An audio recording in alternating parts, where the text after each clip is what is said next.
நேயர்களுக்கு வணக்கம். நம் நிகழ்ச்சியின் இன்றைய சிறப்பு விருந்தினர் மூத்த பத்திரிகையாளர் நாயகி டிவியின் நிறுவனர் லோகநாயகி அவர்கள். வணக்கம் மேடம். வணக்கம். எப்படி இருக்கீங்க? ரொம்ப நல்லா இருக்கேன். கலாட்டா நேயர்களுக்கு வணக்கம். சமீபத்தில் தமிழக முதலமைச்சராக திரு மு க ஸ்டாலின் அவர்கள் பதவியேற்றிருக்கிறார். மு க ஸ்டாலின் அவர்கள் பதவியேற்றது எப்படி எல்லாருமே பார்த்தாங்களோ தமிழக மக்கள் முழுக்க, இன்னொரு விஷயத்த ரொம்ப உன்னிப்பாக எல்லாருமே கவனிச்சாங்க. கொஞ்சம் நெகிழ்வான ஒரு சம்பவம் திருமதி துர்கா ஸ்டாலின் அவர்கள் அழுதது அவர் பதவியேற்கும் பொழுது. ஸோ அப்போ துர்கா ஸ்டாலின் அவர்கள் எப்படிப்பட்ட நபர் அப்படிங்கிறது இங்கே இருக்கும் பலருக்கும் தெரிஞ்சோட உங்களுக்கு அதிகமாக தெரியும். ஏன்னா அவங்க நானும் அவரும் என்கிற புத்தகம் எழுதும் பொழுது அதை எழுத்து வடிவமாக்கியது நீங்கள் தான். ரொம்ப ரொம்ப நாள் அவங்களோட பயணிச்சிருக்கீங்க. அதற்கு பிறகு அந்த பதவியேற்பு விழாவில் அவங்க துர்கா ஸ்டாலின் அழுததற்கு பிறகு முதல் நேர்காணல் நீங்கள் தான் செஞ்சீங்க இல்லையா? அந்த உணர்வு எப்படிப்பட்டதாக இருந்தது அப்படின்ட்டு. ஸோ அப்போ அது குறித்து உங்ககிட்ட உரையாடலாம் அப்படின்னு தான் இந்த நேர்காணல் நாங்கள் அரேஞ்ச் பண்ணோம். வந்ததுக்கு ரொம்ப நன்றி மேம். ரொம்ப மகிழ்ச்சி. கேள்வி என்னன்னா, அவரும் நானும் என்கிற புத்தகம் வெளியானது எல்லாருக்குமே தெரியும், நிறைய பேர் படித்தாங்க, கட்சியையும் தாண்டி பலரும் படித்த ஒரு புத்தகம் அது. முதல்ல இப்படி ஒரு புத்தகம் எழுதணும் அப்படிங்கிற ஒரு எண்ணம் யாருக்கு வந்தது? அது எப்படி, அதோட ஸ்டார்டிங் பாயிண்ட் என்னமா? சொல்லப்போனா இவங்க திருமதி துர்கா ஸ்டாலின் அவர்களை எனக்கு 96ல இருந்தே தெரியும். என்னன்னா 96ல நான் அப்போ ஆனந்த விடன்ல வேலை பார்த்துட்டு இருந்தேன். அந்த சமயத்துல அவங்க கலைஞரை பாக்குறதுக்காக நான் அங்க போவேன், கோபாலபுரம் போவேன். அப்போ எனக்கு ஒரு லேடி அப்படிங்கிறதுனால அவங்க ரொம்ப சுலபமா பேசுறதுக்கு அவங்கதான் காஃபி எடுத்துட்டு வருவாங்க.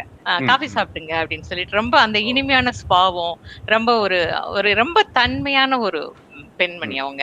அது போல இருக்கும்போது எனக்கு அதுல அவங்களோட அப்படியே பேசி பேசி ரொம்ப ஒரு நல்ல ஒரு இதமான ஒரு பழக்கம் அப்ப இருந்தது. அப்போ மேயருக்கு இவரு நம்ம மாண்புமிகு ஸ்டாலின் அவர்கள் அப்ப மேயருக்கு நின்ன ஒரு சமயம். அப்போ ஒரு குடும்பத்தோட ஒரு இன்டர்வியூ எடுக்கலாம் அப்படின்னு சொல்லிட்டு அவரை நாங்க ஒரு இன்டர்வியூ எடுத்தோம். அப்பதான் ஆக்சுவலா அவருக்கு அது போல ஒரு பையன் ஒரு டீனேஜ்ல அப்போ அவர் காலேஜ் படிச்சுட்டு இருந்தார். 19-20 இருக்கும். அது போல அவ்வளவு பெரிய பையன் இருக்காரு அப்படின்னு சொல்லி அப்பதான் தெரியும் நிறைய பேருக்கு. ஸோ இப்போ கூட அந்த இன்டர்வியூ நிறைய பேருக்கு இது பிடிச்சமான ஒரு இன்டர்வியூ. ஸோ அது இவங்க என்ன பண்றாங்க, இது என்ன மாதிரியான ஒரு இதை கடந்து வந்தார் அவரு, என்ன மாதிரி இவங்க அந்த அவருடைய லைஃபுக்குள்ள என்ன மாதிரியான ஒரு ரோல் பிளே பண்ணாங்க அப்படின்லாம் சொல்லிட்டு அந்த இன்டர்வியூல இருக்கும். அவங்க கிட்டத்தட்ட அந்த சமயத்துல எல்லாம் ஒரு செக்ரட்டரி மாதிரி கிட்டத்தட்ட அவங்க ஹஸ்பண்டுக்கு அந்த மாதிரி அவங்க ஒரு ரோல் பிளே பண்ணிட்டு இருந்தாங்க. ஸோ அதுக்கப்புறமும் எங்களுக்கு ஒரு ஒரு பழக்கம் இருந்துட்டே தான் இருந்தது. எப்போது நல்லா இருக்கீங்களா அப்படின்னு கேட்பாங்க. அது மாதிரி இருந்துட்டே இருந்தது. நான் அதுக்கப்புறம் குமுதம் நிறுவனத்துக்கு போனதுக்கு அப்புறம் குமுதம் ஸ்நேகிதி பண்ணிட்டு இருந்த போது அவங்க வீட்டுல அவங்க வேறொரு இன்டர்வியூ, அவங்களுடைய மகன் மருமகள் அவங்கள பத்தி ஒரு இன்டர்வியூ பண்றதுக்காக போகிறப்போ அவங்களை திருப்பியும் பாக்குறதுக்கான ஒரு வாய்ப்பு கிடைச்சது. ஆட்டோமேட்டிக்கா இது இந்த மாதிரி ஒரு ஏதாவது ஒண்ணு பண்ணலாம் அப்படின்னு சொல்லிட்டு நான் அவங்கள்ட்ட பேசிட்டு இருந்தேன். அப்போ எனக்கு குமுதம் நிறுவனத்தோட அதிபராக இருக்கக்கூடிய ப வரதராஜன் அவர்கள் ஒரு இதை ஒரு ஒரு தொடரா நீங்க பண்ணுங்க அப்படின்னு சொல்லிட்டு எனக்கு சொல்லியிருந்தார். சோ அந்த விஷயம் தொடரா வருது அப்படின்னு சொல்லிட்டு என்ன நான் ஒரு ஆர்டிகிளா ஒரு 2 வாரம் 3 வாரம் அப்படி பண்ணலாம் அப்படின்னு முதல்ல நினைச்சிருந்தேன். அது ஆனா அவர் அதை ஒரு தொடரா பண்ணுங்க அப்படிங்கிறப்போ அதுல பேச பேச நிறைய விஷயங்கள் அவங்கள்ட்டையும் இருந்தது. இதுல என்ன ஒரு ஆச்சரியம் அப்படின்னு சொன்னா, திருமதி துர்கா அவர்களுக்கும் அவங்க நிறைய அவங்க கணவரோட பயணம் போய்கிட்டே இருப்பாங்க. அதனால அவங்க போயிட்டு வந்த இடங்கள் குறிச்செல்லாம் அந்த மாதிரி ஒரு பயண கட்டுரையா அல்லது தன் எவ்வளோ ஒரு சின்ன கிராமத்துல இருந்து அவங்க அந்த ஒரு சிஎம் வீட்டுக்கு ஒரு மருமகளா வந்தது பத்தின அவங்களோட அந்த உணர்வுகளை ஏதாவது ஒரு டைரி மாதிரி, ஒரு குறிப்புகள் மாதிரி, ஒரு பத்திரிகையில ஒரு ஆர்டிகிள் மாதிரி அப்படி எழுதிட்டு இருந்தா நல்லா இருக்கும் அப்படின்னு சொல்லிட்டு அவங்களும் அதை கரெக்டா ஃபீல் பண்ண ஒரு நேரம்னு வச்சுக்கோங்களேன். அந்த சமயத்துல இந்த மாதிரி நான் கரெக்டா போய் இது போல ஒரு பேட்டி வேணும்னு சொல்லிட்டு நான் முதல்ல போய் நான் கேட்டிருந்தேன். அப்பதான் அது தொடராவும் திருப்பி அது கன்வெர்ட் ஆச்சு. சோ அவங்க முதல்ல தயங்குனாங்க. இல்ல எனக்கு எப்படின்னா, நான் இவ்வளவு சொல்றதுக்கெல்லாம் என்கிட்ட ஒண்ணும் இல்லைங்க, நான் ஏதோ பேசுவேன், கொஞ்சம் நீங்க ஒரு ஆர்டிகல் 2 ஆர்டிகல் தான் போட முடியும் அப்படின்னு சொன்னாங்க. அப்புறம் நான் சொன்னேன், இல்ல எனக்கு நம்பிக்கை இருக்கு, நீங்க நிறைய விஷயங்கள் நீங்க பயணப்பட்டு வந்திருக்கீங்க. அப்போ அதுல நீங்க என்ன ஒரு க்ளோஸா நீங்க ஒரு சிஸ்டர் மாதிரி என்ன ஃபீல் பண்ணிக்கங்க. சோ தட் நீங்க ரொம்ப நல்லா சொல்ல முடியும் அப்படின்னு சொல்லிட்டு சொன்னேன். ஆக்சுவலா அவங்களும் அதே மாதிரிதான் ஒரு உணர்வுலதான், ரொம்ப இனிமையான ஒரு பெண்மணி, அது மாதிரிதான் இருந்தாங்க. அதனால என்னன்னா எல்லா விஷயமுமே மன விட்டு பேச முடியாது. ஒரு கணவர் திட்டுறத கூட நீங்க புதுசா ஒரு நம்ம பேசுறப்போ பேச முடியாது. ஆமா, ஒரு ஆமா. அது போல அப்போ ஒரு கணவர் தன்னை அறைஞ்சிட்டாரு அப்படின்னு சொன்னா, அது ரொம்ப டக்குன்னு ஐயய்யோ! இதெல்லாம் அப்படின்னு சொல்லிட்டு யோசிக்க தோணும். பட் அவங்க வந்து ம், ரொம்ப கேஷுவலா, ரொம்ப வந்து எல்லா விஷயத்தையுமே வந்து ரொம்ப ஓப்பனா அ ம். அவங்க வந்து பேசக்கூடிய ஒரு டைப். ஸோ நீங்க உங்களுக்கு ஒரு எண்ணம் வருது. அந்த எண்ணத்த நீங்க சொல்லும்பொழுது, அவங்களும் அதே மனநிலை இருந்ததுனால, அது ஒரு தொடராகி பெரிய ஒரு புத்தகமாக வந்துருச்சு ஆமா. இல்லையா? இது ஸோ வந்து 2 சைட்லயுமே வந்து அந்த ஆமா. இது இருந்தது. ஒரே கரெக்ட்டா அந்த நேரத்தில் இருந்திருக்கு. அது கரெக்ட். எனக்கு ஒரு கேள்வி எப்பவுமே இருக்கும். நீங்க பத்திரிக்கையில நீண்ட காலம் பணி புரிந்திருக்கீங்க. அப்போ உங்களுக்கு தெரியும். நெறைய பெண்கள சந்திச்சிருப்பீங்க. எல்லா நம்ம ஊர்ல இருக்கக்கூடிய குறிப்பா தமிழக பெண்கள பத்தி மட்டும் பேசலாமே. நம்ம ஊர்ல இருக்கக்கூடிய எல்லா பெண்களுக்கும் ஒரு கட்டத்திற்கு மேல, கணவர் மேல ஒரு பெரிய சலிப்பு வரும். இல்லையா? நம்ம வீட்ல இருக்க பெண்கள் வந்து, என்ன இந்த ஆளுக்கு நான் சமைச்சு போட்டு, இந்த ஆளுக்காகவே வாழ்ந்து என் குடும்பத்தை, என் வாழ்க்கையே போச்சுங்கிற மாரி நெறைய பெண்கள் பேசுறத கேட்க முடியும். அப்படி இருக்கும் பொழுது, ஒரு எல்லாத்தையும் தாண்டி பல வருடங்கள் ஆனதற்கு பிறகும் தன் கணவனுக்காக கண்ணீர் விடுக்கக்கூடிய ஒரு மனைவியா இவங்க இருக்காங்கன்னா, அந்த கணவர் அந்த ஸ்தானத்தில் இருக்க வேண்டிய ஒரு அவசியம் இருக்கிறது இல்லையா? கண்டிப்பா, அப்போ கண்டிப்பா. நீங்க துர்கா ஸ்டாலினோட இவ்வளவு நாள் பேசின வரைக்கும் அந்த தொடர்ல வந்த விஷயத்தை எல்லாமே தாண்டி உங்களுக்கு ஒரு புரிதல் இருக்கும் இல்லையா? ஸ்டாலின் எப்படிப்பட்ட ஒரு கணவரா இருந்திருப்பார்னு ஒரு புரிதல் இருக்கும் இல்லையா? அந்த புரிதல் பத்தி சொல்லுங்களேன். ரொம்ப உண்மையிலேயே நல்ல கேள்வி. ஆக்சுவலா நான் வந்து நான் அஸ் அ பெர்சன் வந்து எனக்கு வந்து இன்டர்வியூ பண்ணும்போது, அவங்க வந்து அந்த உண்மையா பேசல அப்படின்னு சொன்னா, எனக்கு ம். வந்து ஒரு கட்டத்தில வந்து, ஐயோ! இது வந்து ஒரு க அதாவது வேலைக்காக செய்யக்கூடிய கடமையா நான் அத செய்வேன். ஸோ ம், ம், வேலைக்கு ம், நமக்கு ஒரு சேலரி குடுக்குறாங்க. அந்த கடமையா நம்ம சில விஷயங்கள் நம்ம செய்வோம். அப்படித்தான் ம், வந்து நம்ம பெரும்பாலான விஷயங்கள் அப்படி அமையும். எங்கேயாவது ம், சில இடங்கள்ல வந்து நமக்கு வந்து மனசுக்கு வந்து டக்குன்னு ரொம்ப அது வந்து நம்ம இதயத்துக்கு ரொம்ப நெருக்கமாயிடும். அதுபோல ஆமா, ஆமா. இவங்களோடது ஆரம்பிச்சப்போ, எனக்கு அவங்கள தெரியும், நல்லா தெரியும். இதமா ம், பேசக்கூடிய பெண்மணி அதெல்லாம் தெரியும். ஆனா, ரொம்ப நெருக்கமான பக்கம் அப்படின்னு சொல்லிட்டு அவங்களோட அந்த உள் மனசு அதெல்லாம் தெரியாது. ஏன்னா, ம், அதெல்லாம் ம், வந்து உங்களுக்கு நீங்க கன்டினியூஸா வந்து நீங்க அவங்களோட பேசிட்டே இருக்கணும். அப்பதான் ம், வந்து உங்களுக்கு அவங்க என்ன என்ன நெனைக்கிறாங்க? அவங்க ஒரு விஷயத்த எப்படி அணுகுறாங்க? அல்லது வந்து அவங்களுடைய கணவர் எப்படிப்பட்டவரு? அவரு வந்து இவங்கள்ட்ட எப்படி நடந்துக்கிறாரு? நிஜமா ம். அது நடந்துக்கிற விஷயமா? அல்லது நமக்காக சொல்லப்படக்கூடிய விஷயமா? இதெல்லாம் வந்து நமக்கு அப்பதான் வந்து புரியும். சோ இது வந்து ஓகே. நான் வந்து இந்த தொடர் எழுதிட்டு இருந்தபோது, நான் வந்து எப்படியும் வந்து ஏன்னா இது வந்து ஒரு 15 நாளைக்கு ஒரு தடவ வரக்கூடிய ஒரு ம ம், பத்திரிகை. அதுக்கு வந்து ம், நான் பெரும்பாலும் ஒரு 10 நாளைக்கு ஒரு வாட்டி வந்து நான் அவங்கள மீட் பண்ணிக்கிட்டே தான் இருப்பேன். சில நாட்கள்ல வந்து ஒரு வாரத்துல ஒரு தடவ கூட. ஏன்னா, அ எழுதினத வந்து திருப்பி வந்து நம்ம அவங்களுக்கு என்ன இது வந்து அவங்களோட வாழ்க்கை விஷயம் அப்படிங்கிறதுனால, அதுல வந்து ம், ஃபேக்ட்ஸ் இதெல்லாம் கரெக்ட்டா இருக்கணும் அப்படிங்கிறதுனால, அவங்க வந்து ஒரு தடவ அவங்க பார்த்துருவாங்க. எப்பவுமே. ம், இப்ப ம், சாதாரணமா இன்டர்வியூன்னா நம்ம பாட்டுக்கு எடுத்தோம், போட்டோம் அப்படின்னு சொல்லிட்டு போட்டுறலாம். இதுல வந்து வருஷங்கள் இருக்கு, பேர் இருக்கு, உறவுகள் ம், இருக்கு, எல்லாமே இருக்கு. அந்த ஃபேக்ட்ஸ் எல்லாம் அவங்க கரெக்ட் பண்ணணும். அதனால ம், நான் ம். அவங்கள வந்து வீக்லி ட்வைஸ் பார்ப்பேன். அதனால எனக்கு என்னன்னா, கன்டினியூஸா அவங்கள அவங்களுடைய குணநலன்களை வந்து என்னால வந்து ஒரு அப்சர்வ் பண்றதுக்கான ஒரு வாய்ப்பு எனக்கு ரொம்ப நல்லா கிடைச்சது. அதுல வந்து ஓகே. என்னன்னா, நான் உண்மையிலே ரொம்ப நெறைய இடங்கள்ல வந்து, ஐயோ! இப்படியெல்லாம் இருக்கிறாங்களேன்னு சொல்லிட்டு நான் நெகிழ்ந்து போயிருக்கேன்.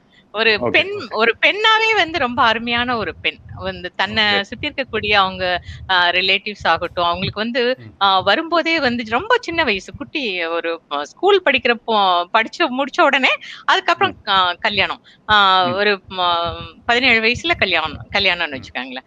அப்போ அப்படி இருக்கும்போது அந்த பெண்ண வந்து இவ்ளோ பெரிய கூட்டு குடும்பம் அது. அந்த ம், கூட்டு குடும்பத்துல அவங்க வந்து தன்னை அடாப்ட் பண்ணிக்கிட்டதாகட்டும். அப்போ வந்து ம், இவங்களுக்கு அந்த மொத்தமே வந்து இவங்களுடைய கலாச்சாரம் வேற, அவங்களுடைய பழகுன விதங்கள் வேற.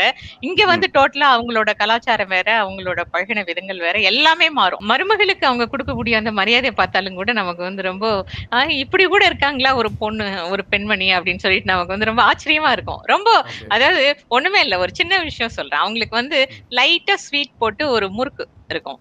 அது ஓ! வந்து பிடிக்கும் கிருத்திகாவுக்கு.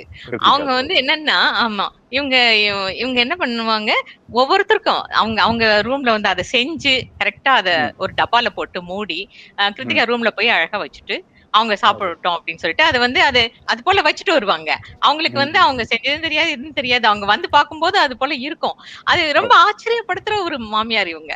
ம், அந்த ம், மாதிரி ம், ம். வந்து ரொம்ப நெகிழ வைக்கக்கூடிய மாமியார். என்னன்னா ஓகே. எல்லாருமே தன்னை சுத்தி இருக்கக்கூடிய அத்தனை பேருக்குமே ரொம்ப சந்தோஷமா இருக்கணும். நல்லா நல்லா சாப்பிடணும். அவங்க வந்து நல்லா ம், ஹெல்த்தியா இருக்கணும். அப்படி சின்ன ம், சின்ன விஷயங்கள கூட கவனம் எடுத்துட்டு இருப்பாங்க. நல்ல ம். ஞாபக சக்தி அவங்களுக்கு. பயங்கர ஞாபக சக்தி. நாங்க ஓகே. பேசும்போது கிட்டத்தட்ட 35 வருஷத்துக்கு முன்னாடி நடந்த அவங்களுடைய அந்த மேரேஜ் அது நாங்க பேசும் அந்த வருஷத்துடைய கதைகள் எல்லாம் அவங்க பேசும்போது ஏதோ நேத்திக்கு தான் நடந்த மாதிரி அவங்க வந்து அவ்வளவு ஞாபகமா சொல்லிக்கிட்டே இருப்பாங்க. ஒரு குறிப்பு அதெல்லாம் கிடையாது. அவங்களுடைய நினைவு அடுக்குல இருந்து சொல்லக்கூடியதுதான். அது என்ன ரொம்ப ஆச்சரியப்படுத்தின ஒரு விஷயம். ரொம்ப ஒரு அவங்க வந்து அதே போல ரொம்ப பெர்ஃபெக்ஷன். அது வந்து இப்படித்தான் இருக்கணும், இப்படி இருக்கணும் அப்படின்னு சொல்லிட்டு அந்த பெர்ஃபெக்ஷன் இருக்கும் அவங்கள்ட்ட. இது வீடு நீட்டா இருக்கணும்னா அந்த நீட்டா தான் இருக்கணும் அது. அது வந்து அவங்க அவங்களுக்கு வந்து அது போல ஒரு கிச்சன் நீட்டா இருக்கணும்னா நீட்டா இருக்கணும். அது போல அவங்க ஒருவேளை இப்ப இவங்க முழு நேரமும் அப்படி கிச்சன்ல இருந்தெல்லாம் அவங்க பண்றதுக்கு முடியாது. யாராவது உதவிக்கு ஆள் வச்சிருப்பாங்க. அவங்களும் அது போல பண்ணலன்னா இவங்களுக்கு வந்து எத்தனை தடவை தம்பி சொல்றது அப்படின்னு சொல்லிட்டு அவங்களுக்கு வந்து ரொம்ப கஷ்டமா போயிடும். அதுக்கு வந்து அதே போல பசங்கள்ட்ட ஏதாவது சொன்னாங்கன்னாலும் அவங்க சரியா பண்ணல அப்படின்னா அது போல ஒரு கஷ்டமாயிடும், டென்ஷன் ஆயிடுவாங்க அவங்க. சோ அது போல அது ஒரு அந்த பெர்ஃபெக்ஷன் அவங்க பெர்ஃபெக்ஷனிஸ்ட். சோ அந்த மாதிரி அது ரொம்ப நல்ல டைப். ஓகே. இவ்வளோ விஷயம் சொல்கிறாங்கல்ல, இவ்வளோ விஷயம் சொல்ல கேட்கும் பொழுது, அந்த புத்தகம் எழுதும் பொழுது உங்களுக்கு வந்து ஓகே ஸ்டாலின் அவர்கள் எப்படிப்பட்ட கணவராக இருப்பார் அப்படின்னு ஒரு இமேஜ் வந்திருக்கும் இல்லையா? ஆமாங்க, கரெக்ட். அவரோட சந்திப்பெல்லாம் தாண்டி இவங்க சொல்றத வச்சு உங்களுக்கு ஒரு இமேஜ் வந்திருக்கும்ல, அது அது எப்படிப்பட்ட ஒரு இமேஜா இருந்துச்சு அது? ஆக்சுவலா வெளி உலகத்துல நமக்கு வந்து கேட்கப்பட்ட அல்லது பேசப்பட்ட அந்த விஷயங்களை எல்லாம் தாண்டி ஸ்டாலின் அவர்களை வந்து பக்கத்துல அவங்களுடைய அந்த மனைவியின் இதன் மூலம் நம்ம போய் பார்க்கும்போது மிக மிக மிக அருமையான ஒரு கணவர் அவர். ரொம்ப வந்து எப்படின்னா ஒரு அருமையான குடும்பஸ்தர். ஒரு ஒரு சின்ன இதுவே சொல்றேன் பாருங்க. அவங்களுக்கு வந்து எப்படின்னா இந்த ஸ்கூல் அப்ப குட்டி பசங்க 2 பேரும் அவங்களுக்கு 2 பசங்க எல்லாருக்கும் தெரியும். ஒரு பொண்ணு ஒரு பையன். அவங்க குட்டியா இருக்கும்போது ஸ்கூல்ல வந்து எக்மோர்ல ஸ்கூல்ல சேர்த்திருக்காங்க. அந்த ஸ்கூலுக்கு வந்து டெய்லி வந்து இவர்தான் வந்து அங்க கொண்டு விடணும். அது காலையில வந்து என்ன வேலை இருந்தாலும் கூட அவர் வந்து காலையில கொண்டு பையனை போய் அங்க விடுவார். இது விடுறதுங்கிறது நிறைய அப்பாக்கள் பண்ணக்கூடியதுதான். ஆனா இதுல என்னன்னா அந்த குழந்தைய வந்து எழுப்பி விட்டு தம்பி ஏந்திரின்னு எழுப்பி விடுறதுல இருந்து ஆரம்பிச்சு அந்த குழந்தைய பல்லு விளக்கி குளிப்பாட்டி அதுக்கு வந்து சோறு ஊட்டி அந்த சோறு ஊட்டிங்கிறது சின்ன விஷயமா ஒரு வார்த்தையில நம்ம கடக்கலாம். ஆனா சோறு ஊட்டுறதுங்கிறது அவ்வளவு ஈஸியா முடியற விஷயம் இல்ல. ஆனா இந்த அப்பா வந்து ஊட்டிதான் இருக்கிறாரு. அதுக்கு சோறு ஊட்டி அது வந்து எல்லாம் ஷூஸ் சாக்ஸ் எல்லாம் மாட்டி அந்த குழந்தைய வந்து அந்த ஸ்கூல்ல கொண்டு விடுவார். அப்போ வந்து அந்த ஃபர்ஸ்ட் குழந்தை பிறந்து அந்த குறிப்பிட்ட சில வருஷங்கள் வந்து இவங்களுக்கு வந்து ஒரு ஹிரண்யா ஆபரேஷன் ஒண்ணு நடந்துருது. அதனால இவங்களுக்கு வந்து ரொம்ப குனிஞ்சு நிமிந்து பண்ண முடியாதுங்கிறதுனால நீரு நான் பாத்துக்கிறேன், நான் அவனு ஸ்கூலுக்கு கிளப்புறதெல்லாம் நான் பாத்துக்கிறேன் அப்படின்னு சொல்லிட்டு கொண்டாந்து எக்மோர்ல அவரை விட்டுட்டு அப்போ அவருக்கு வந்து முரசொலியில ஒரு வேலை பார்த்தாரு கொஞ்சம் ஒரு சம்பளத்துக்காக. அதனால முரசொலிக்கு நேரம் அவர் அங்க இருந்து எக்மோர்ல இருந்து கோடம்பாக்கம் போயிடுவாரு. சோ இந்த மாதிரிதான் அவங்களோட ஒரு ரெகுலர் இதெல்லாம் இருந்திருக்கு. 80ஸ்ல நான் நினைக்கிறேன் இந்த தண்ணி பஞ்சம் எல்லாம் நிறைய இருந்தது. அப்பெல்லாம் நீங்க பாத்தீங்கன்னா அந்த தெருவுல வந்து நமக்கு அந்த தண்ணி இதெல்லாம் வரும் இல்லையா வந்து வாட்டர் அந்த லாரியில வரும். அதுக்கு டோக்கன் எல்லாம் கொடுப்பாங்க. அந்த டோக்கன் படிதான் நம்ம பிடிக்கணும். அது போல அந்த பிடிக்கிற சமயத்துல இவங்க வீட்டுக்கும் அது போல டோக்கன் எல்லாம் கொடுப்பாங்க.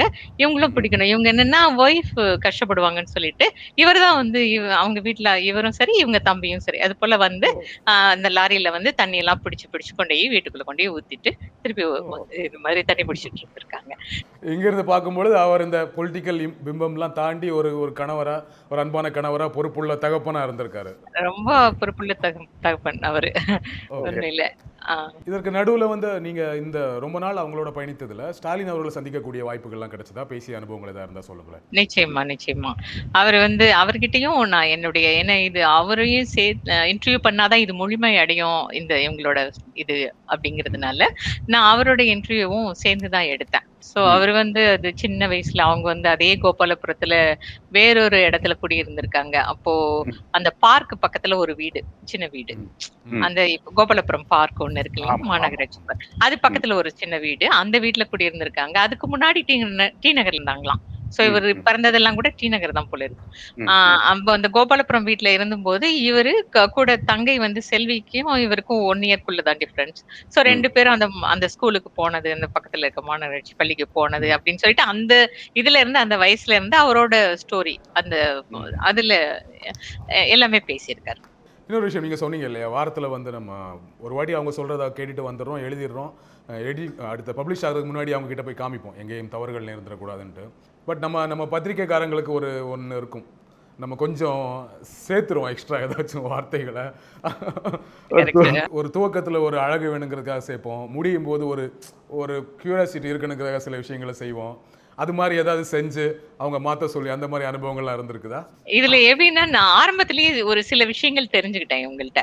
எப்படின்னா, இப்போ உதாரணத்துக்கு ஃபர்ஸ்ட் சாப்டர்லயே வந்து ஒரு எப்படி இவங்களுக்குள்ள அந்த கல்யாணம் நடந்தது, பெரியவங்கலாம் எப்படி பொண்ணு பார்த்துட்டு போனாங்க அங்க அப்படின்லாம் சொல்லும்போது, அவங்க வந்து அதுக்கு முன்னாடி வந்து இது ஒரு எங்க வீட்ல இருந்து இது போல அவங்க அ ஜாதக இதெல்லாம் குடுத்து அனுப்பிச்சோம் அப்படின்னு சொல்லிட்டு ஒரு வார்த்தை வரும். அப்போ ஓகே. ஆபீஸ்லயும் கொஞ்சம் டென்ஷன் ஆயிட்டாங்க. நானும் ஓகே. எனக்கு ஒண்ணும் தெரியல. நான் பாட்டுக்கு எழுதி இது பண்ணிட்டான். அவங்க வந்து ஓகே. அவங்க வந்து கடவுள் நம்பிக்கை இல்லாதவங்க, ஜாதகம்ங்கிற விஷயம்லாம் வருது. ஐயோ! இது ஆ. வேண்டாம். இது நான் சரியா வராது. ஏன்னா இன்னும் தொடர்லாம் நெறைய எழுதணும். அதுல ஆமா, ஆமா. சாப்டர்ஸ் எல்லாம் வரணும். அதனால வேண்டாங்க அப்படின்னு சொன்னாங்க. நானும் வந்து ஓ! ஆமா இது என்ன பண்ணலாம் அப்படின்னு சொல்லிட்டு நான் அவங்களுக்கே ஃபோன் அடிச்சு கேட்டேன். இது மாதிரி விஷயங்க, ஜாதகம் இதெல்லாம் வருது. நீங்க ஜாதகம் குடுத்து அனுப்பிச்சதா எல்லாம் வருது அப்படின்னு சொல்லிட்டு. அவங்க சொன்னாங்க, "அப்படித்தாங்க நடந்தது. நான் அப்புறம் வேற எப்படி சொல்ல முடியும்?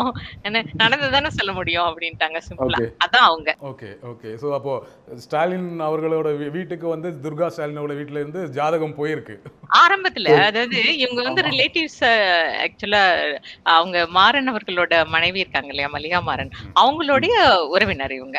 So okay. அவங்க அங்க பொண்ணு இருக்காங்க. இப்போ அப்பல்லாம் பொண்ணு இருக்காங்களா? இது இருக்காங்களாங்கிறப்போ, அவங்க வீட்ல இருந்து இவங்க வீட்டுக்கு அது போல எங்க வீட்ல பொண்ணு இவங்க வீட்ல இருக்காங்க அப்படின்னு சொல்லிட்டு வாங்கி கொண்டு போய் குடுத்துருக்காங்க. So, அது அது பார்த்தாங்களா எப்பவுமே அப்படி இல்லையாங்கிறது ஆமா, நமக்கு தெரியாது. தெரியாது. ஆனா ஆனா அப்படி ஒரு சம்பவம் பார்த்தாங்களாங்கிறது தெரியாது. நடந்திருக்கு. அவங்க வீட்ல இருந்து இவங்க வந்து அந்த ஒரு பொதுவான ஒரு ரிலேட்டிவ் வந்து அத வாங்கி கொண்டு போய் அவங்க வீட்ல குடுத்துருக்காரு. அவ்வளவுதான். கிட்டத்தட்ட 4, 5 வருடங்கள் இந்த தொடர் எழுதினீங்க இல்லையா? 5 வருடங்களாக. இந்த 5 வருடங்கள்ல அ நெறைய விஷயங்கள் அவங்க சொல்ல நீங்க சொல்ற மாரி ரொம்ப சந்தோஷமா ஒரு சகோதரி கிட்ட பேசுற மாதிரி நெறைய விஷயங்கள் கேட்டுட்டு இருந்திருப்பீங்க. ஏதாவது ஒரு சம்பவம் ரொம்ப நெகிழ்ச்சி அடைகிற மாரி ஏதாச்சும் நிகழ்வு சொன்னாங்களா? அது மாரி ஏதாவது இருந்தா ஷேர் பண்ணுங்களேன். நெறைய விஷயங்கள் சொல்லியிருக்காங்க. அதாவது நெறைய எனக்கு அவங்கள்ட்ட அந்த ஒரு அந்த மிசா சம்பவம் சொல்லும்போதெல்லாம் ரொம்ப இதுவா ஏன்னா அவங்க இப்போ கணவருடைய மனநிலை வேறு. ஏன்னா ஆண் வந்து நெறைய விஷயங்கள்ல அப்போ வந்து அவரோட கவனம் வந்து நெறைய இடங்கள்ல இருக்கும். இப்ப இவங்களுக்கு வந்து புதிதா கல்யாணம் பண்ணி வந்திருக்கக்கூடிய ஒரு சிறு பெண். அந்த பெண்ணுக்கு வந்து ஒரே கவனம் தான். அவங்களுக்கு ஒரே கவனம் கணவர் அப்படிங்கிறது தான். ஓகே. அப்படிங்கிறப்போ அந்த கணவர் திடீர்னு திடுதிப்புன்னு வந்து எங்க இருக்காருன்னு தெரியல. அது ஒரு கிட்டத்தட்ட ஒரு 20 டேஸ் 30 டேஸா எங்க இருக்காருன்னே தெரியாது. அப்படிங்கிற ஒரு மாதிரி சிச்சுவேஷன் அப்ப இருந்திருக்கு. சோ அதனால இவங்களுக்கு வந்து அந்த ஒரு அந்த பதட்டம், அந்த மனநிலை அப்ப வந்து கோயிலா எப்படியெல்லாம் போனாங்க, எப்படியெல்லாம் அந்த இது அவங்களுக்கு வந்து எப்படின்னா தன்னோட உணர்வுகள் காட்டுற ஒரே அது டக்குன்னு வந்து அழுகை அதிகமாயிடும். சோ இது போல அப்ப அழுதது இந்த மாதிரி எல்லாம் செஞ்சது இதெல்லாம் வந்து ரொம்ப ஒரு நெகிழ்ச்சியா இருந்தது எனக்கு. அது மாதிரி இவங்க சின்ன சின்ன விஷயங்கள் எல்லாமே வந்து தன்னுடைய ஒரு அதாவது கணவருக்கு வந்து அவங்க கூட எதையுமே வந்து இவங்க மறைச்சதே கிடையாது. எதுவுமே வந்து மறைக்கவே மாட்டாங்க ஹஸ்பண்ட்ட இருந்து. ஒரு சின்ன விஷயம் கூட என்ன ஒரு சின்ன விஷயம்னாலும் அன்னைக்கு வந்து அதை மறைச்சிட்டா தூக்கம் வராதாம் அவங்களுக்கு. அது போல அந்த மாதிரி ஒரு மனநிலை அவங்களுக்கு எப்படின்னா ரொம்ப சின்சியர் டு தி கோர் அப்படிங்கிற மாதிரி தான் அவங்க. ரொம்ப எதுவுமே வந்து மறைச்சிக்க மாட்டாங்க. எதுவும் இது பண்ணி சோ அதனால அந்த மாதிரி ரொம்ப பக்தி அதிகம் இவங்களுக்கு. அதனால ஏதாவது ஒரு விஷயம்னா அதுவும் இவங்க சொல்லுவாங்கன்னா, நானாவது ஏதாவது மனசுல ஏதாவது இருந்தா நான் போய் கோயிலுக்கு போய் கும்பிட்டுட்டு வந்துருவேன். என் சிஸ்டர்ஸ் இருக்காங்க அவங்கள்ட்ட எல்லாம் போய் சொல்லிட்டு வந்துருவேன். இவங்களுக்கு எல்லாம் மன அழுத்தம் இருந்தா அவங்களுக்கு எல்லாம் கஷ்டம். அவங்க வந்து யார்ட்டையும் சரியா பேச கூட அவங்களால முடியாது. கஷ்டம். அவங்க வந்து ஃப்ரெண்ட்ஸ்ன்னு சொல்லிட்டு கூட பொய்யாமொழி ஒரு நண்பரா ரொம்ப இதுவா க்ளோஸ் ஆயிருந்தார். அதுக்கப்புறம் வந்து இவங்க யார்ட்டையும் ரொம்ப மனசு விட்டெல்லாம் அப்படி பேசிக்கிறது இல்ல. சோ பொலிட்டிக்கல் பிரஷர்ஸோ இல்ல வேற பிரஷர்ஸோ இருக்கும்போது இவருக்கு வந்து அது மனசு விட்டு பேசுறது கூட அவங்களுக்கு அதிகமா ஆட்கள் இல்ல அப்படிங்கிற ஒரு ஒரு மனைவியா அவங்களோட இது கூட இருந்திருக்கு. அதாவது வீட்டு விஷயங்கள்லாம் இவங்கள்ட்ட பேசுவாங்க. வேற சில பிரஷர்ஸ் இருக்கும் இல்ல அதெல்லாம் வந்து ஓரளவுக்கு மேல பேச முடியாது இல்ல. ஓகே. இன்னொரு விஷயம் வந்து நமக்கு தெரியும் துர்கா ஸ்டாலின் அவர்கள் ரொம்ப பக்தியான ஒரு நபர். நமக்கு கலைஞர் கருணாநிதி அவர்களையும் தெரியும். அவர் வந்து கட்சிக்குள்ளேயே சாமி கும்பிட்றவங்களெல்லாம் அப்படி கிண்டல் பண்ணிடுவார், கலாய்ச்சிடுவார். இது மாதிரி சம்பவம் இருக்கும். மு க ஸ்டாலின் அவர்களையும் தெரியும். இப்படி இருக்கும் பொழுது எப்போவாச்சும் ஷேர் பண்ணியிருக்காங்களா? இந்த மாதிரி சாமி கும்பிட்றதுனால எங்கேயாச்சும் கிண்டலுக்கு ஆளாகிற மாதிரி சூழல் ஏதாச்சும் நடந்திருக்குதா? சொல்லியிருக்காங்களா ஜாலியாக ஏதாச்சும்? இல்ல. அப்படி அவங்க பண்ணதா எதுவும் சொல்லல. ஆக்சுவலா ஓகே. அவங்க வீட்லயே பெண்கள் எல்லாருமே சாமி கும்பிடுவாங்க. ஆமா, ஆமா, அவங்களுடைய அத்தை கூட சாமி ஆமா, கும்பிடக்கூடிய பழக்கம் தான். என்ன கோயில் ஆமா. கோயிலா தேடி போய் அப்படி கும்பிடுற மாதிரி கிடையாது அவங்க. அவங்க வந்து ம், பக்கத்துல இருக்கக்கூடிய கோபாலசுவாமி கோயிலுக்கு அப்படி போவாங்க. ம், அப்போ ஒரு தடவ வந்து இவரு க சின்ன வயசுல ஸ்டாலின் இருந்தப்போ கூட அவர் வந்து அந்த அண்ணாவுடைய பிறந்த நாள அந்த முப்பெரும் விழான்னு சொல்லிட்டு, ம், அப்ப ஸ்டூடண்ட் அப்போ கொண்டாடும்போது கூட அன்னைக்கு ரொம்ப செப்டம்பர் மாசம் தானே அதுல வரும் ம். வரும். ஆமா, அப்போ ஆமா. அந்த மழை வர்ற மாதிரி இருந்ததாம். சோ விழா நடக்குமா நடக்காதான்ட்டு இந்த பசங்களுக்கு வந்து ரொம்ப இதுவா இருந்திருக்காங்க. ஐயோ! ம், ம், இன்னைக்கு மழை வரக்கூடாதே அப்போ ஃபங்ஷனே நடக்காம போயிடுமே அப்படின்னு சொல்லிட்டு. அப்போ ம். வந்து அவங்க அம்மா வந்து என்ன சொல்லியிருக்காங்க, ஆ "கவலைப்படாத தம்பி. நான் வந்து கோபாலசாமிகிட்ட வேண்டிக்கிறேன். எனக்கு வந்து நான் உனக்கு மழை வராது அப்படின்னு சொல்லிட்டு நான் வந்து வேண்டிக்கிறேன். என்னன்னா நீ ம். வந்து மழை வராம இருந்தா நீ எனக்கு ரூ. 100 வந்து குடுத்துறணும். நான் போய் உண்டியல்ல போட்டுருவேன்" அப்படின்னு. அதேபோல ஓகே, அன்னைக்கு மழை வரல. அப்புறம் ஓகே, வந்து இவரு வந்து அந்த ரூ. 100 வந்து குடுத்துட்டாரு. என்னன்னா, ஓகே. அது ம், அவருதான் அவரோட இன்டர்வியூல சொன்னதுதான். ம், ம், என் ம். அம்மாவுடைய ஒரு நம்பிக்கை நம்பிக்கை. அது. ஓகே, நம்பிக்கை ஓகே. அது. அதேபோல மனைவிக்கும் ஒரு நம்பிக்கை இருக்கு அப்படின்னு அவங்க குடும்பங்கள்ல பெண்கள் எல்லாருமே வந்து அந்த சாமி கும்பிடுற வழக்கம் உண்டு. எனக்கு நானே ஃபீல் பண்ணியிருக்கேன். பத்திரிகையில வேலை செய்யும் பொழுது, ஒரு தொடர் எழுதுவோம். இல்ல ஒரு சீரிஸ் பண்ணிட்டு இருக்கும் பொழுது, அத முடிக்கும் பொழுது கண்டிப்பா நமக்கு வந்து ஒரு முடித்ததுக்கு பிறகு ஒரு பெரிய வெறுமை வந்துரும் நமக்கு. ஐயோ! இவ்வளோ நாள் பண்ணிட்டோம். அது ஒரு நல்ல நல்ல தொடரா இருக்கும் பொழுது, பெரிய வரவேற்பு கிடைக்கும் பொழுது நமக்கு வந்து ஒரு வெறுமை வந்துரும். இதுக்கப்புறம் நம்ம என்ன பண்றதுங்கிற மாரி ஒரு ஒரு வெறுமை வரும் இல்லையா? அது மாரி ஏதாச்சும் உணர்ந்தீங்களா இந்த தொடருக்கு பிறகு? அந்த சமயம் முடிக்கும்போது நாங்க வந்து ஒரு விஷயம் பண்ணோம். என்னன்னா, இந்த தொடர் வந்து ஒரு விதமான இன்டராக்ஷன் வந்து அவங்களோட நெறைய ரீடர்ஸ்க்கு வந்து ஏற்படுது. எல்லாம் பெரும்பாலான ஒரு பெண்கள். அவங்க என்னன்னா, ம், இத படிக்கும்போது அவங்களே அவங்க வீட்ல வந்து ஒருத்தரா அந்த என்ன நெறைய இயர்ஸ் அப்படி படிச்சுட்டே வராங்கல்ல. அவங்க வீட்டு பசங்கள அப்படி எல்லாருமே வந்து அவங்க ஆமா. வீட்டு பசங்களா நெனச்சுக்கிறது. இந்த மாதிரி வந்து ஒரு ரொம்ப க்ளோஸ்னஸ் வந்துருச்சு. அதனால வந்து என்னன்னா, நாங்க எப்படின்னா ஒரு வாட்டி மீட் பண்ணணும்னு நெறைய கேட்டுட்டே இருந்தாங்க. நானும் ம், வந்து இவங்ககிட்ட போய் சொன்னேன். இது மாதிரி மீட் பண்ணணும்னு சொல்றாங்க. என்ன பண்ணலாம்? அப்படின்னு சொல்லிட்டு. ம், உடனே ம், ம், அ சரிங்க. அதுக்கு என்ன நம்ம வீட்லயே வேணா நம்ம மீட் பண்ணிக்கலாம். நீங்க கொஞ்சம் பேர செலக்ட் பண்ணி எத்தன பேரு இப்போ ஒரு வீடு ஒரு அளவுக்கு தான் கொள்ளும். ம், அதனால எத்தன பேர நீங்க செலக்ட் பண்றீங்களோ பண்ணுங்க. பண்ணிட்டு நீங்க சொல்லுங்க. நம்ம வீட்லயே நம்ம அவங்களுக்கு வந்து அ ம், சந்திச்சிடலாம் அப்படின்னு சொல்லிட்டு. ம், நாங்க எப்படின்னா அது போல ஒரு 60 பேர் செலக்ட் பண்ணோம். ஏன்னா அந்த 60 பேர் வந்து அவங்க கணவரோட, குழந்தைங்களோட வருவாங்க. 60 ம், இன்டு 4 அப்படிங்கிற ரேஞ்சுல ஒரு வீடு நிஜமாவே என்னன்னா, அந்த 60 பேர் வந்தாங்க. இவங்க வந்து அவங்க வீட்லயே இப்ப குடியிருக்கக்கூடிய அதே ஆழ்வார்பேட் வீட்லயே தான், அ ம், அத்தன பேரும் வந்து அவங்க குடும்பத்தினரோட எங்கெங்கேயோ ஊர்கள்ல அங்க ம், இதுல ம், கோயம்புத்தூர்ல இருந்து வந்தாங்க, திண்டுக்கல்ல இருந்து வந்தாங்க, இந்த பக்கம் திருநெல்வேலியில இருந்து வந்தாங்க. நெறைய பேர் ம், வந்தாங்க. எல்லா ம், குடும்பம், கணவர் எல்லாத்தோடயும் வந்திருந்தாங்க. அத்தன ம், ம். பேருக்கும் இவங்க வீட்லயே அந்த பெரிய ஹால் ஒண்ணு இருக்கு. அங்க தான் ஓகே. உட்காத்தி வச்சு, நல்ல ம். கொழுக்கட்டை உட்பட ஏதோ பாரம்பரியமா ஒரு இது ஓ! ஒரு சின்ன விருந்து. ஓகே. சாப்பிட்டுட்டு அவங்க வந்து ஒரு காஃபி எல்லாம் குடிச்சுட்டு அவங்களோட அத்தனை ஒரு மணிக்கணக்குல ஒருத்தர் உட்கார்ந்து பேசுறாரு. அவர் மட்டும் இல்ல. அவரு ம், அவங்க இவங்க திருமதி மட்டும் இல்ல. அவங்க ம். என்னன்னா குடும்பத்துல எல்லாரையும் வந்து இங்க பாரு வாங்க வாங்க எல்லாரும் வாங்க. எல்லாரும் வந்து உங்கள ஓகே, பார்க்க தான் வந்திருக்காங்கன்னு சொல்லிட்டு, ஓகே, உதயா ஓகே, ஒரு ஓகே. பக்கம் உட்கார்ந்திருக்காரு. இந்த பக்கம் ம், கிருத்திகா ஒரு பக்கம் உட்கார்ந்திருந்தாங்க. அப்படி ம், பொண்ணு செந்து ஒரு பக்கம், மாப்பிள்ளை ஒரு பக்கம் அப்படின்னு சொல்லிட்டு எல்லாத்தையும் உட்காத்தி வச்சு, பேர குழந்தைங்க முதற்கொண்டு உட்காத்தி வச்சு, ம், எல்லாரோடையும் ம், மணிக்கணக்குல அவங்க பேசுறதுக்கு அந்த லேடீஸ் பேச இவங்க அவங்களும் கூட பேசி, ம். கிட்டத்தட்ட ஒரு 1 1/2 மணி நேரம் பேசிட்டு இருந்தாங்க. 2 மணி நேரம் இருக்கும். அது போல ஓகே, ஓகே, ஓகே. நான் ரொம்ப அபூர்வமா இருந்தது. அது நெறைய பேர் சொன்னாங்க. இது போல வந்து ஏன்னா ஒரு பொலிட்டிக்கல் ஃபேமிலி அதுலயும் ஒரு சிஎம் அப்படிங்கிற இதுல அப்போ டெப்டி சிஎம்மா வேற இவரு அப்பதான் இருந்த ஒரு சமயம். ம், சோ ம். இந்த போலலாம் இருக்கக்கூடிய ஒரு வீடுகள்லாம் எப்படி இருக்குன்னே நெறைய பேருக்கு தெரியாது. இவர் வீட்டுக்குள்ளேயே கூப்பிட்டு அவங்க வீட்டுல விருந்தும் வச்சு, இது மாதிரி ஓகே, பண்ணதுங்கிறது எங்களுக்கெல்லாம் ரொம்ப ஆச்சரியமா இருந்தது அப்படின்னு சொல்லிட்டு சொல்லியிருந்தாங்க. சோ இது போல ஓகே. ஒரு இனிமையான நினைவுகள் தான் அதிகம். ம், அப்புறம் ம். நீங்க கேட்ட ஒரு கேள்வியோட இது வந்து அந்த வெறுமைய நீங்க ஃபீல் பண்ணீங்களா? அப்படின்னு சொல்லிட்டு கேட்டீங்க. ஒரு ஒரு சின்ன ர அளவுல நான் ஃபீல் பண்ணேன் தான். என்னன்னா ஓகே. டக்குனு அது முடிஞ்சிட்டதுக்கு அப்புறம் அப்படின்னு சொல்லிட்டு ஒரு மாரி இருந்தது. ஆனா என்னன்னா, ம். இவங்களோட ஒரு இது எப்பவுமே நாங்க கால்ஸ் பேசிட்டு தான் இருப்போம். அவங்க ஓ! Madam okay. பேசிட்டு தான் இருப்பாங்க. அதனால வந்து எனக்கு அவங்களோட இருக்கக்கூடியதுல எனக்கு எந்தவித இதுவும் தெரியல. ம். அந்த ஸ்டோரி வந்துட்டு இருந்ததுல எனக்கு ஏற்பட்ட ஒரு சின்ன ஏற்றிடம் இருந்ததுதான். ஓகே. இல்லன்னு சொல்ல முடியாது. புத்தகம் குறித்து நிறைய பேசிட்டோம். இப்போ வந்து நம்ம அவர் முதலமைச்சராக பதவியேற்கும் பொழுது துர்கா ஸ்டாலின் அவர்கள் அழுதது. அதுக்கு பிறகு நீங்க ஒரு முதல் நேர்காணல் செய்றீங்க இல்லையா அவங்கள? நம்ம பார்க்கும் பொழுது அவங்க என்ன மனநிலையில இருந்திருப்பாங்க அப்படிங்கிறத நம்மளால உணர முடிஞ்சது துர்கா ஸ்டாலின் அவங்களோட மனநிலைய. பட் நீங்க நேர்காணல் இல்ல செய்யும்போது பார்க்கல நான் அதான் அப்போ. Phone interview. ஃபோன்ல தான் நான் பார்த்தேன். ஆமா, ஃபோன்ல தான் ஆமா, பேசினேன். ஆமா. எனக்கு வந்து அவங்க பேசும்போதே ஒரு குரல் வந்து ஒரு கரகரப்பு தான். அவங்களுக்கு உண்மையிலேயே என்னன்னா, ரொம்ப அவருடைய அந்த ஒரு மனைவியா வந்து அவரோட அந்த உழைப்பும் சரி, நெறைய விஷயங்கள அவர் கிராஸ் பண்ணி வந்திருக்காரு இல்லையா? இது எல்லாமே சரி, அவங்க மனைவியா அவங்க வந்து ஃபீல் ஆகுறதுன்னு ஒண்ணு இருக்கு இல்லைங்களா?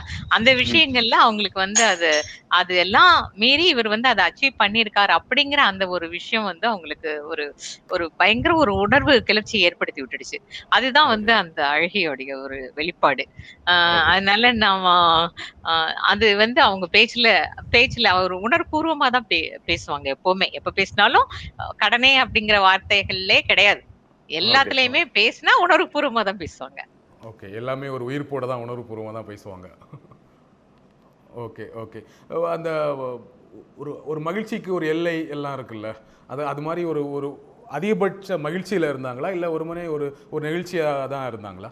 இல்ல அவங்களுக்கு வந்து அந்த மகிழ்ச்சியை கூட அனுபவிக்க முடியாதபடி அவங்களுக்கு எப்படி இருந்ததுன்னா, ஒரு மாதிரி ஒரு அங்க அந்த ஆக்சுவலா நெறைய அந்த அந்த கார் கிராஸ் பண்ணி அந்த உள்ளுக்குள்ள பதவி இருக்கிற அந்த இதுக்குள்ள போக போக, அவங்க ம், அந்த தொண்டர்கள்லாம் அவங்க பேசினது, செஞ்சது இதெல்லாம் பார்க்கும்போது, எத்தனையோ ம், தொண்டர்கள் வந்து அந்த அவங்க அவங்க பேசும்போது எனக்கு சொன்னது நான் சொல்றேன். ம், அவங்க ம். வந்து ரொம்ப வந்து அவங்களோடயே ஒரு ஒரு அத்தன பேரு சேர்ந்து ஒரு கை குடுத்ததுனால தான் இவரால அது வர முடிஞ்சது. So okay. அதெல்லாம் நெனச்சு அவங்களுக்கு வந்து அந்த நெகிழ்ச்சியில வந்து ம்.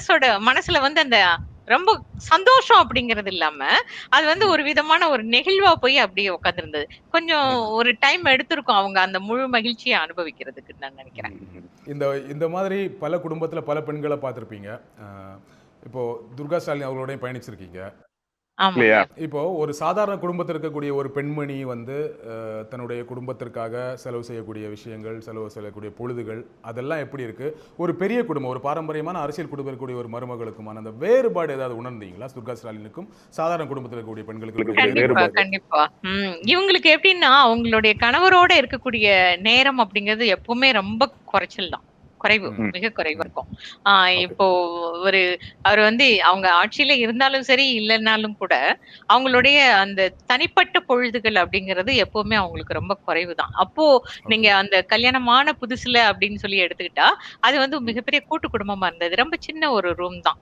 அந்த ம். ரூம்குள்ள அந்த ரொம்ப ஒரு அவங்க வேலை முடிஞ்சு வந்தாதான் உண்டு. அவங்கள பார்க்கறதுங்கிறது இவங்க இன்னும் சொல்லப்போனா, ஒரு முன்னாடியே சொல்லிடுவாங்க. அவங்க அத்தைலாம் முன்னாடியே சொல்லிட்டாங்களாம். அ ம். அவங்கலாம் வர்ற வரைக்கும் ஆண்கள் வர்ற வரைக்கும்லாம் நம்ம சாப்பிடாமலாம் இருக்க வேண்டாம்மா. நாம ம். சாப்பிட்டுடுவோம்.